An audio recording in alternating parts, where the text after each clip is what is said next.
मंडळी नमस्कार। मंडळी, राज्यात मराठा आरक्षणाचा प्रश्न पुन्हा एकदा चर्चेत आला आहे। आंदोलनकर्ते मनोज जरांगे पाटील यांनी देखील नुकतंच त्यांचं आमरण उपोषण आंदोलन स्थगित करत शासनाला एका महिन्याचा त्यांच्या मागण्यांसंदर्भात कालावधी दिला आहे। त्यामुळे राज्य शासन यावर कसा तोडगा काढतं हे आपल्याला काही दिवसातच कळणार आहे। मात्र या प्रकरणात दुसरीकडे ओबीसी नेत्यांनी देखील आपलं आरक्षण बचाव आंदोलन सुरू केलं असून जालना जिल्ह्यातल्या वडीगोद्री इथं प्राध्यापक हाके आणि त्यांच्या सहकाऱ्यांनी हे उपोषण सुरू केल्याचं बोललं जाते। त्यामुळे मराठा आणि ओबीसी अशा दुहेरी आरक्षण आणि आरक्षण बचाव या कात्रीमध्ये महायुतीचं सरकार चांगलंच अडकल्याचं पाहायला मिळतंय आणि त्यातूनच अतिशय सावधगिरीनं पावलं हे शासनाला आता टाकावी लागणार आहेत। महिनाभरात मराठा समाजाला कुणबी प्रमाणपत्र संदर्भात सगळे सोयरे कायद्याची अंमलबजावणीबाबतचा निर्णय घ्यायचा आहे। हा निर्णय घेत असताना किंवा असा जर निर्णय झाला तर ओबीसींचा देखील विरोध या निर्णयाला होऊ शकतो, किंबहुना असं होऊ नये त्यामुळेच ओबीसींच्या नेत्यांनी देखील आपलं आमरण उपोषण आंदोलन सुरू केलं असून या आंदोलनकर्त्यांची शासनाच्या एका शिष्टमंडळानं नुकतीच भेट घेतली, ज्यामध्ये बहुजन आणि मागास कल्याण मंत्री अतुल सावे तसंच माजी मंत्री आणि खासदार भागवत कराड, खासदार संदीपान भुमरे यांनी प्राध्यापक हाके आणि इतर नेत्यांची भेट घेतली। नुकत्याच झालेल्या लोकसभा निवडणुकीमध्ये मराठा समाजाच्या नाराजीचा फटका हा महायुतीला बसला असून त्यांना 42 जागांवरून 17 जागांपर्यंत खाली यावं लागलं आणि याच जागा कमी झाल्यामुळे भाजपला केंद्रात बहुमत देखील मिळालं नाही। त्यामुळे महायुतीचे हात या प्रकरणात चांगलेच भाजल्याचं दिसतंय। तसंच हाच एपिसोड येणाऱ्या विधानसभा निवडणुकीमध्ये होऊ नये यासाठी महायुतीला अतिशय तातडीनं मराठा समाजाच्या आरक्षणाचा तोडगा काढावा लागणार आहे असं आता बोललं जाते।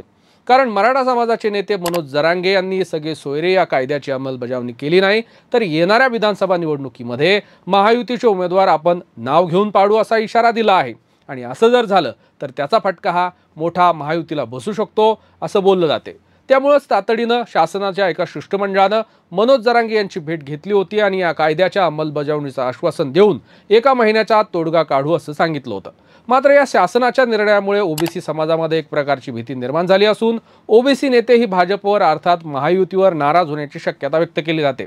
कारण मराठा समाजाला कुणबी प्रमाणपत्र देताना सगळे सोयऱ्याची या कायद्याची अंमलबजावणी जर केली तर याचाच फटका हा ओबीसीच्या आरक्षणाला बसू शकतो आणि असं जर झालं तर ओबीसी समाज हा भाजप आणि महायुतीपासून दूर जाण्याची शक्यता आहे, भीती निर्माण झालेली आहे। आणि याच प्रकरणावरून ओबीसी नेते प्रकाश शेंडगे यांनी देखील राज्य शासनाला एक इशारा दिला असून मराठा समाजाची मागणी असणाऱ्या सगळे सोयरे या कायद्याची अंमलबजावणी झाली तर आपण महायुतीचे उमेदवार पाडू असं शेंडगे यांनी म्हटलं आहे।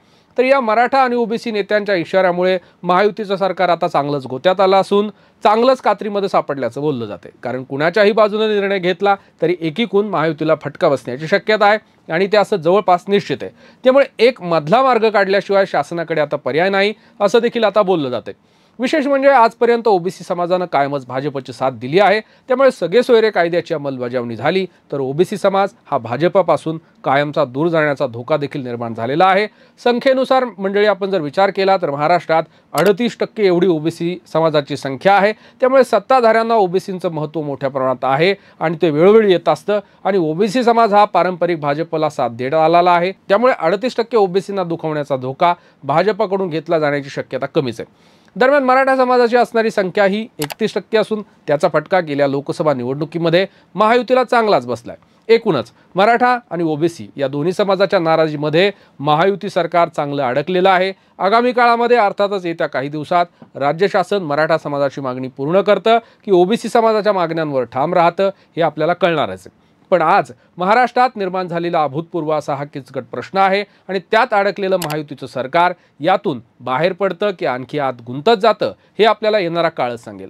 तुम्हाला काय वाटतं की महायुतीचं सरकार हे मराठा समाजाच्या मागण्यांची अंमलबजावणी करेल की ओबीसींची पाठराखण करेल की त्यातून वेगळाच काहीतरी मधला मार्ग काढण्याची क्षमता या राज्य शासनामध्ये आहे? याबद्दल आम्हाला कमेंट बॉक्समध्ये नक्की कळवा आणि असाच नवनवीन व्हिडिओसाठी पाहत राहा कडक बात।